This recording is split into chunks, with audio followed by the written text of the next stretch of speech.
Ito ang mainit na balita na dapat malaman ng taong bayad at tila ayaw ipalabas ng mga bayarang media. Nag-viral sa social media ang controversial na mambabatas na si Kiko Barsaga matapos nga nitong ibulgar ang pag-akusa ng Malacanang sa religious group na Iglesia ni Cristo o INC na di umano'y binayaran ang kanilang mga miyembro ng 3,000 bawat isa upang lumahok lamang sa mga rally laban sa katiwalian na gaganapin ngayong buwan. Nakatakda kasing magsagawa ng 3 araw na rally ang mga miyembro ng INC sa EDSA People Power Monument sa Quezon City mula November 16 to November 18. Matatandaang nanawagan din kamakailan ang INC sa administrasyon ni Pangulong Bongbong Marcos na gawing bukas sa publiko ang kanilang investigasyon sa malawakang katiwalian sa flood control projects bilang hakbang tungo sa katarungan at kapayapaan na tila patunay lamang na hindi lamang ang mga ordinaryong mamamayan ang gising sa panawagan ng reforma kundi pati na rin ang mga religious at civic leaders, mga retiradong opisyal ng militar na magsasama-sama para singilin ang pananagutan ng mga sangkot sa controversial na flood control scandal. Kaya naman ayon pa nga sa komento ng ilan sa ating mga kababayan, tama po yan, dapat magkaisa na tayong lahat, buong Pilipinas, sama-sama tayo lahat sa laban na ito ng lahat ng mga Pilipino para wakasan na ang gobyernong tiwali. Kung ayaw nyo ng gulo, ayusin nyo ang investigasyon sa korupsyon, ipakulong nyo na. Marami ang masasaktan pero mas masakit ang pagnakawan mo ang taong bayan sa kabila ng kanilang kahirapan tapos wala ka pang magawa sa mga kawatan. At para sa bupang detalye ng balita, narito't panoorin natin ang full video. Pero kasi sa sinasabi na magkakaroon daw ng isang matinding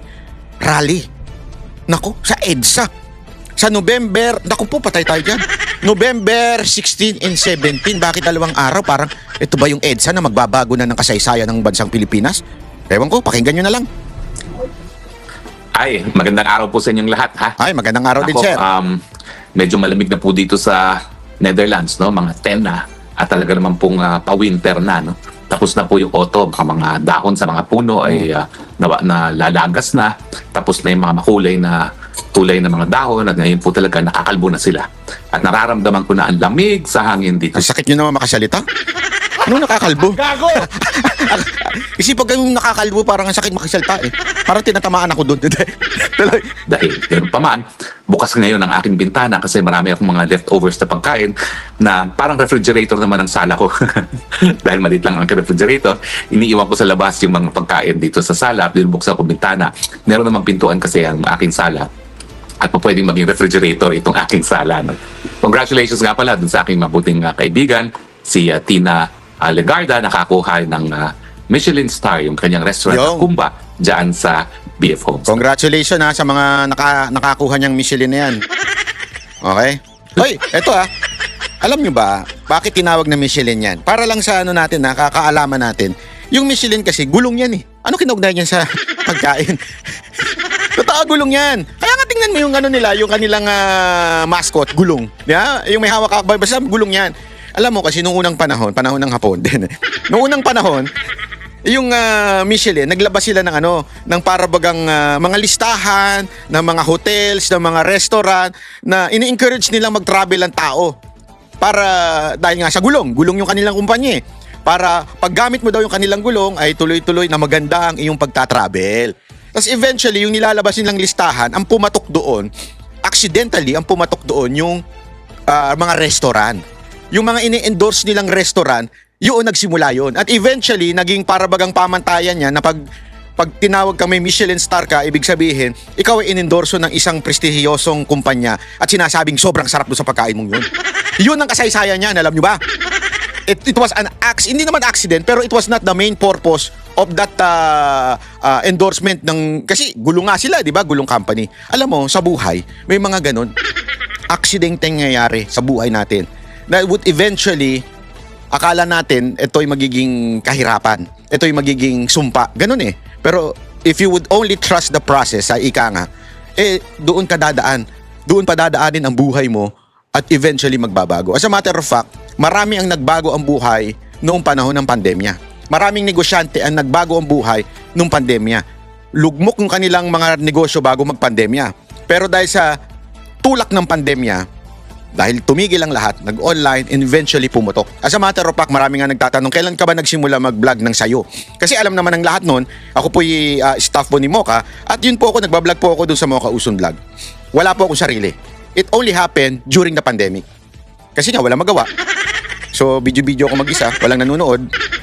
Doon nagsimula yung pagbablog ko. It changed my life. Okay?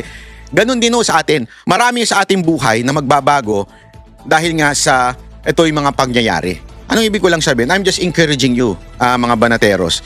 Yung mga sa tingin natin hindi magandang nangyayari, maaaring magbago ang buhay natin. If one, you would trust the process. Second, if you would trust the Lord that He would direct your path. Diba sabi nga, ang tao ang nagpaplano, pero Diyos ang nagpapatupad at nag-aayos nito.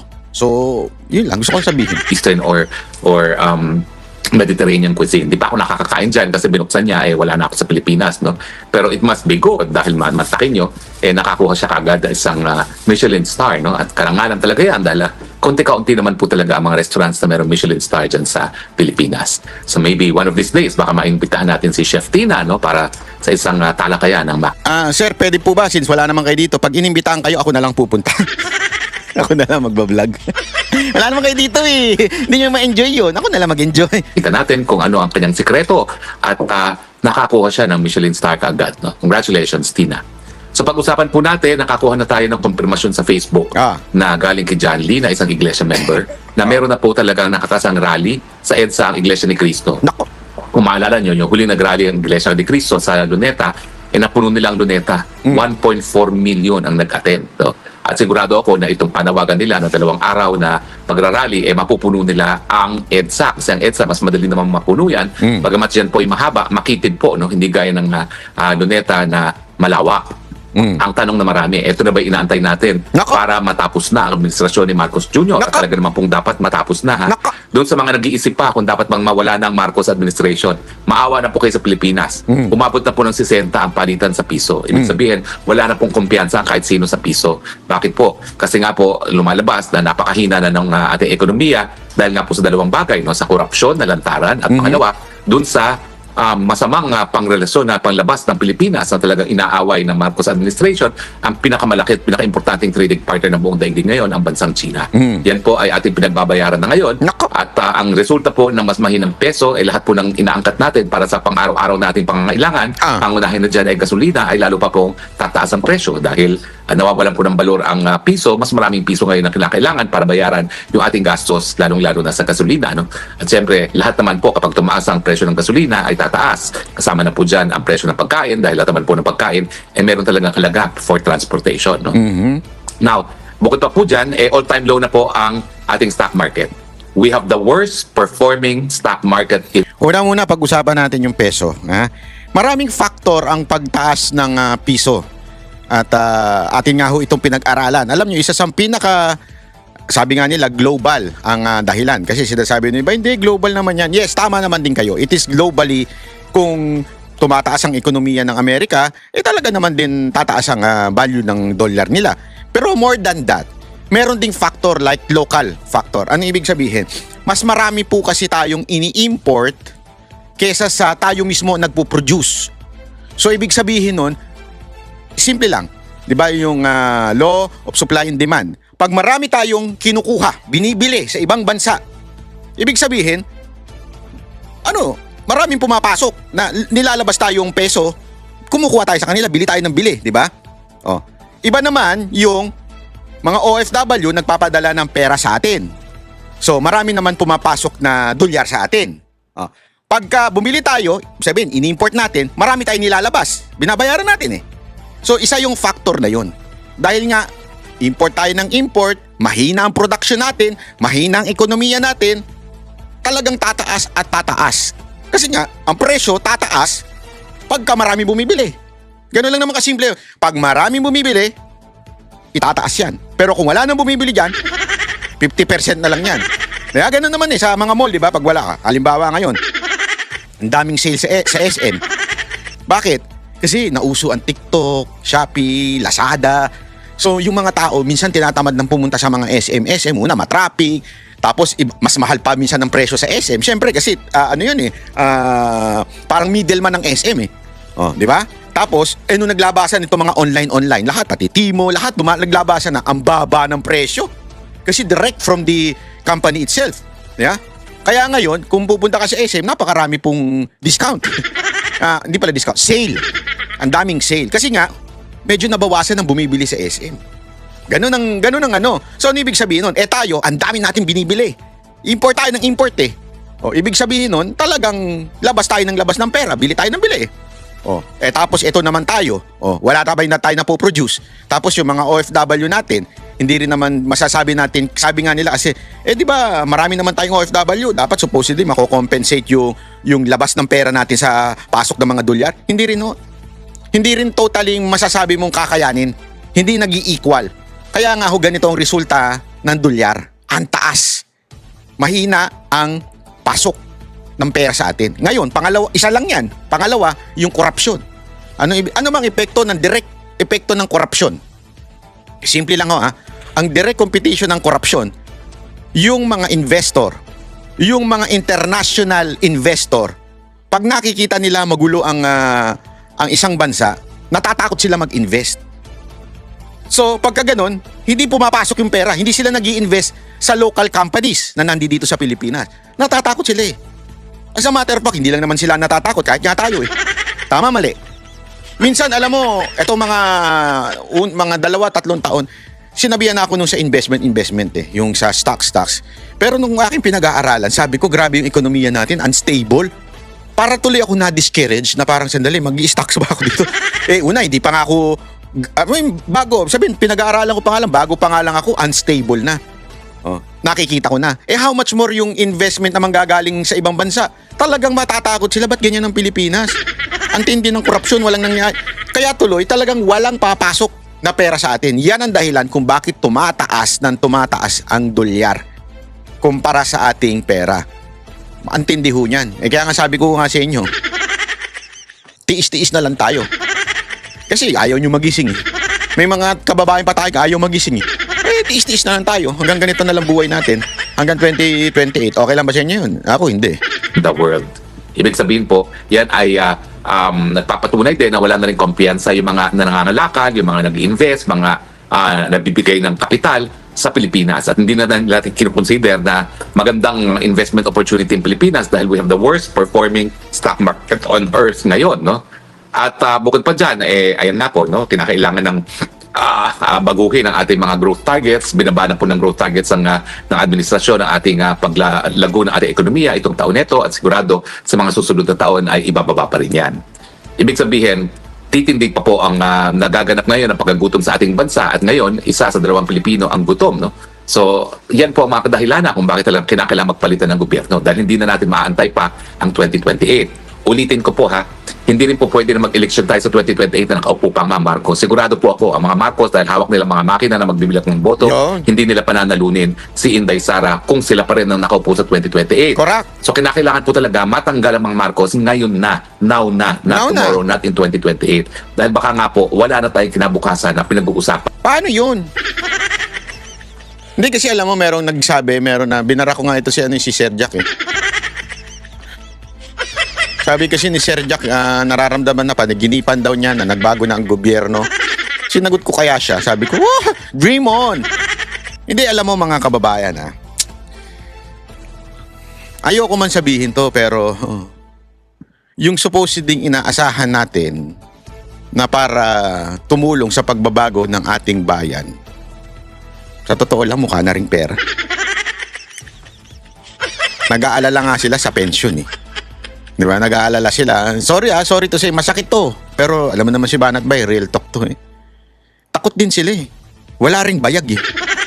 Yun lang masasabi ko. Sana, magkabayag sila. Yun lang hindi ako nag-ano Pero kasi, ito kasi yun eh. Ito masakit eh. Alam nila na meron talagang problema sa gobyerno natin ngayon. Alam nila. Pero takot. Walang handang maging General Luna. Laban kung laban, patay kung patay. Walang ganun. Walang bayani ngayon. Bayag ni wala. Yo, meron. Bayag ni, meron pala. Di ba? Wala nang hinirap eh. Kasi nga, umaasa sila sa pera. Kaya nga, ang ganda talaga ng sinabi, panalo talaga yung General Luna na pelikula eh. Bayan o negosyo, di ba? O sarili, bayan ba yun o sarili? Basta ganun. Kasi talagang, for you to be able to see changes, someone has to sacrifice. Pero parang wala. Eh, yun lang. Sa akin para lang. Hindi ko kayo dinidiscourage. Pero para sa akin, kung aasa tayo sa tao, walang mangyayari. Yun lang. I'm telling you this. This is the truth. Reality. Kung aasa tayo sa tao, wala talaga mangyayari. Lahat kontrolado nila ng pera. Ang laki ng pera eh. Hindi kayang gumalaw ng mga taong dapat gumalaw dahil sa pera. Pero ngunit na dapat subalit, that's not the end of all. Yan ang sasabihin ko. Bakit? Nandyan ang ating lumikha sa atin. Yan ang nakakaalam ng lahat ng bagay. Kung tatagal pa ng 2 pang taon itong Marcos na hindi talaga alam ko anong gagawin para mamuno sa ating bayan. Bagyo darating, ang sasabihin, nagkakamot ng ulo, anong gagawin natin? Nabangkarote, di umano, nababangkarote, di umano, ang GSIS, nagkakamot ng ulo, hindi alam ang gagawin, no? Anong gagawin natin dyan?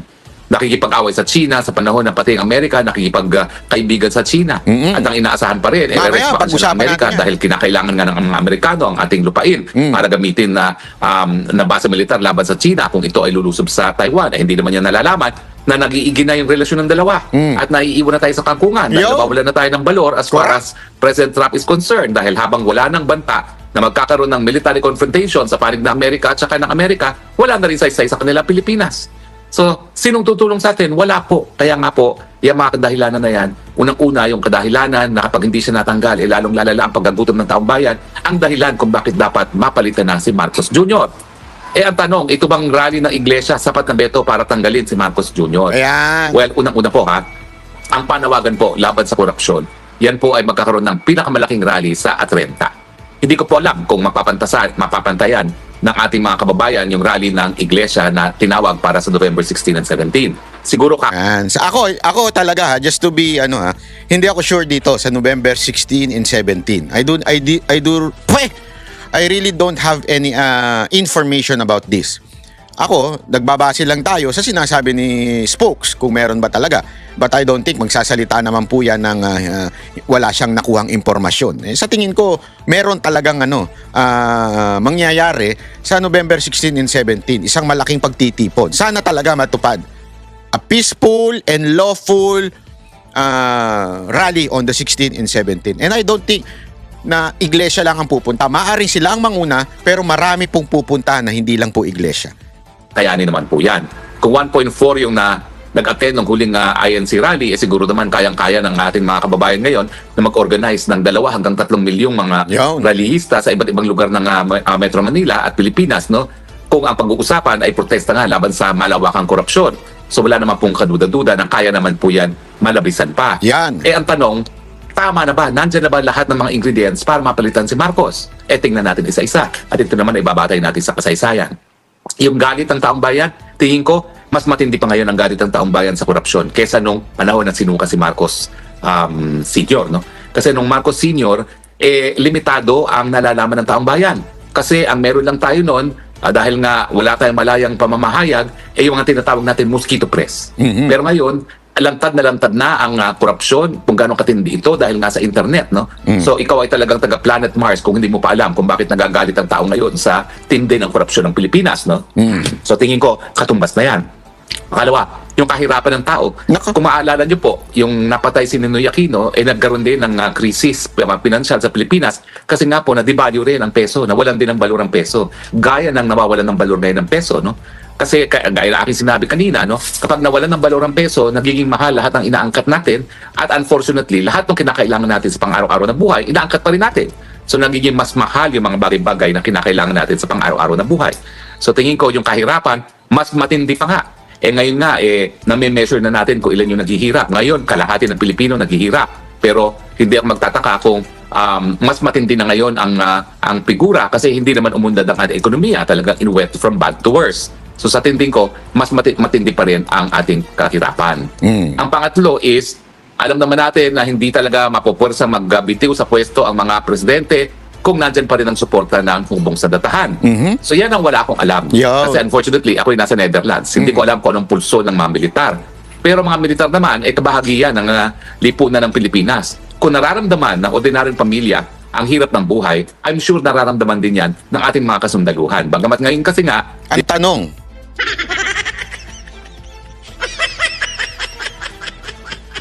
paala na kayo sumagot sa tanong na wala. noble ni Tatay Digong ang kanilang mga sahod, so mas hindi nila nararamdaman yung kahirapan dahil mas malaki ngayon ang sahod nila. Mantakin nyo, siguro ngayon nag-80 na mga kasundaluhan. Kaya medyo hindi nila nararamdaman.